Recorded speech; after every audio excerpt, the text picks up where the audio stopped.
안녕하세요. 김태훈의 현명한 주식 투자자 방송 시작하겠습니다. 오늘은 이 2차 전지 소재 중에 음극재 쪽 동박에 대해서 좀 말씀을 드리겠습니다. 지금 사진 속에서 보시는 건 2차 전지 구성에 대해서 이 SKC 기업 소개서 안에 들어있는 사진인데요. 이게 이제 2차 전지의 구조입니다. 내부 구조를 보시게 되면 양쪽 끝단에 양극재와 음극재가 있어서 이 중간에 니켈이나 이것들을 뭐 방전시키고 해서 이 물질이 오가면서 충전이 되고 전기가 그 소비가 되고 하는 그런 양상을 나타내죠. 그때 이 음극재에 바로 이제 동박, 구리가 사용됩니다. 그래서 이거를 납품하는 그 주요 기업들이 요즘 최근 들어 주가가 다시 또 이제 살아나고 있는 모습이고, 이 양극재 쪽에는 알루미늄 박이 사용됩니다. 그래서 지금 시장 내에서 이 알루미늄 박 쪽이 또 관련주들이 또 많이 오르고 있죠.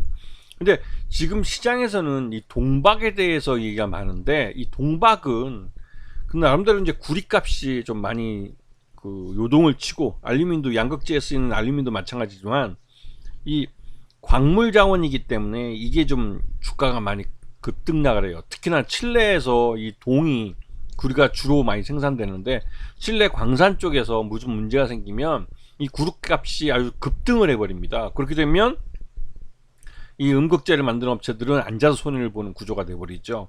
그래서 이 원재료에 대한 이 원가 부담이 굉장히 큰 산업이기도 합니다. 그리고 이 동박 제조 과정을 보시게 되면 이 원재료인 구리선이나 이런 것들을, 그러니까 구리를 이제 재련한 거죠. 재련해서 만든 이 원재료를 용해를 해서, 이 용해할 때도 전기를 사용합니다. 그리고 전기 도금을 또 하죠. 이 과정에서 다 전기가 사용되죠. 그래서 전기료 인상 여부, 전기료가 또 원가에 큰 부담이 됩니다.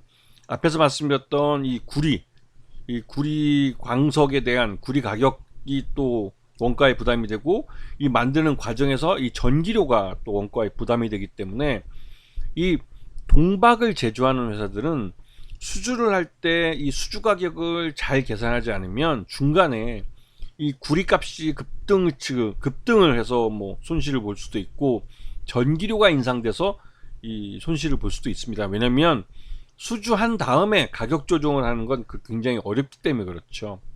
그렇게 돼서 이런 과정을 거쳐서 동박이 롤 형태로 만들어집니다. 그러면 그 롤 형태로 만들어진 걸 2차전지 소재를 만드는, 2차전지를 만드는 업체에 납품을 하게 되는 거죠. 그래서 이 업체들이 IRA법에, 특히 이제 인플레이션 감축법이라는 미국 정부의 이 IRA법에 한번 위기를 좀 맞았죠. 왜냐면 양극 활성 물질에 대해서 이거를 소재로 두면, 소재로 이제 인식을 하면 앞에 핵심 광물에 대한 규제를 했던 이 IRA법에 적용을 받게 됩니다. 하지만 이거를 그냥 단순 재료로 구분을 하면서 이 소재에 대한 이 지역 규제, 그러니까 즉 중국산이냐 아니냐를 따지는 그 규제에서는 벗어날 수 있게 됐죠. 그래서 이 양극재를 만드는 업체들은 기존 생산 공정을 그대로 유지할 수 있게 됐습니다. 자, 그리고 이게 왜 문제냐면 이 핵심 배터리 광물의 이 소재가 어디 출신인지에 대해서 중국산이면 보조금 3,750달러를 주지 않았어요. 지금도 마찬가지고요. 이 IRA법에서 규제하고 있는 이러한 내용 때문에, 보조금 문제 때문에도 2차 전지를 만드는 쪽에서는 이 IRA법을 피해갈 수 있는 그런 소재를 사용하고 그런 재료를 사용하는 기업과 거래를 하고 싶어 하죠.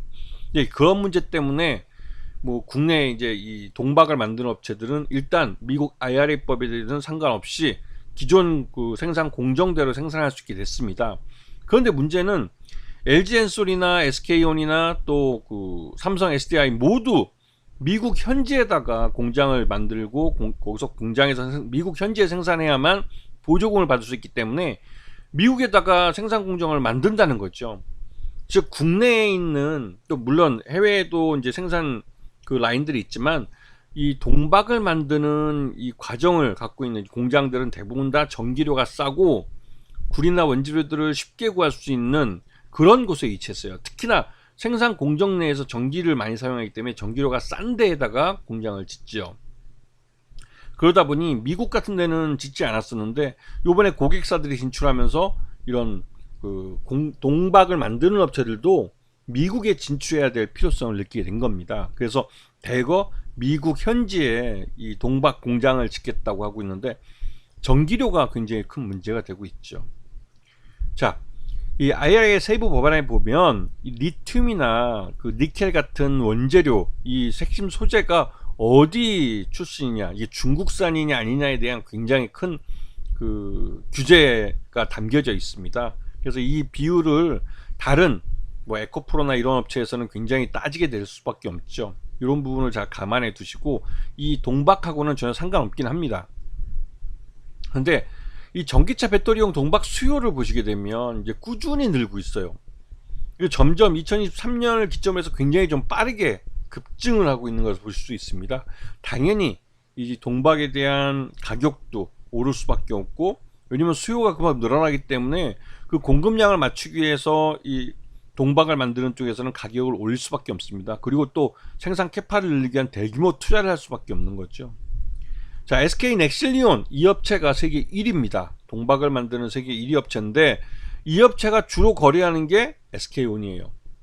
이 말뜻은 SK온과 거래하는 데 있어서 SK온이 중간에 이제 그 미국 내 공장 짓는 것도 그렇고 이 LG 엔솔과의 영업 분쟁 이것 때문에 한 1조 원 정도를 그 LG 엔솔에다가 지불을 해야 되죠. 그리고 그 영업이 굉장히 많이 위축됐습니다. 여기다가 SK 넥실리온은 중간에 돈값이 오르는 바람에 생산량 자체를 줄일 수밖에 없는 상황이었고, 이런 복합적인 문제들이 발생하면서 주가가 급락을 했죠. 이 부분은 SK온뿐만 아니라 다른 업체도 마찬가지입니다. 그러니까 SK 넥실리온뿐만 아니라 다른 업체도 마찬가지인데, 이 SK 넥실리온은 장기적으로는 따로 분할해 상장할 가능성이 큽니다. SKC의 계열사로 있는데 언제든지 SKC가 상황을 보면 SK 넥실리온에 대한 투자비를 회수하기 위해서라도 따로 분할해 상장시킬 가능성이 있죠. 롯데 에너지 머티리얼즈는 예전에 이게 얼마 전에 이제 롯데그룹에 인수된 업체입니다. 그러다 보니까 이제 이것도 역시나 이제 돈값이 오르고 하면서 이제 주가가 많이 하락을 했는데요. 그럴 수밖에 없는 게 말 그대로 이제 경영권도 넘어갔고 또 이 돈값하고 전기료가 인상되면서 이 원가 부담이 굉장히 늘어나고 수익을 낼 수 없는 구조가 돼버린 겁니다.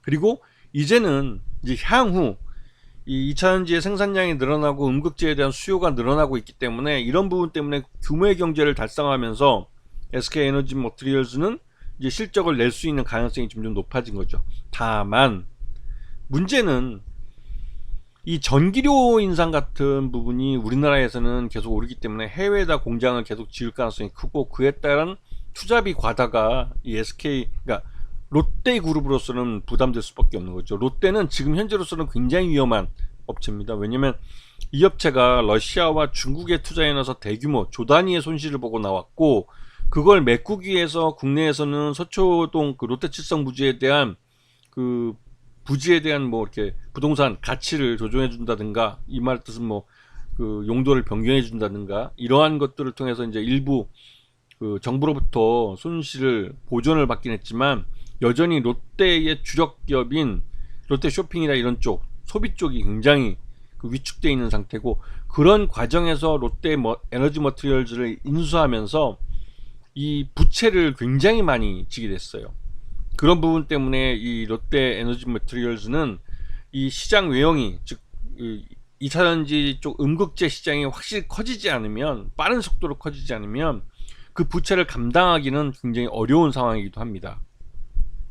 자, 그리고 소울루스 첨단 소재는 이 업체는 동박 제조업체 중에 국내 3위 업체입니다. 그러다 보니까 이제 후발주자에 속하고 아직까지는 규모의 경제를 달성하지 못했기 때문에 적자를 계속 시현하고 있는데, 최근 들어서 이 업체가 나름대로 이제 해외 생산 공장들을 특히 이제 북미에 먼저 짓고 하면서 이 북미 지역에 지어지는 2차전지 쪽 업체들 중에 먼저 납품을 하게 됐어요. 그런 부분 때문에 소울루스 첨단 소재는 아마 빠르면 올 하반기 아니면 늦어도 내년 상반기 중에는 흑자 전환을 할까 하는 게 기대되고 있는 그런 업체이기도 합니다. 그러다 보니 이제 동박 3사가 모두 이제 내년에는 흑자로 돌아설 가능성이 있고, 장기적으로 물론 이 구립값과 전기료에 대한 그 불확실성은 여전히 남아 있지만, 그래도 이 2차전지 시장 자체가 굉장히 커지고 빠르게 성장하고 있기 때문에 전기차 대중화라는 이런 큰 흐름과 함께 이 업체들도 실적이 좋아지기 때문에 장기적으로 우상향하는 차트를 기대해 볼 수 있는 그런 종목들입니다. 아시겠죠? 자, 오늘 방송 여기서 마치겠습니다. 감사합니다.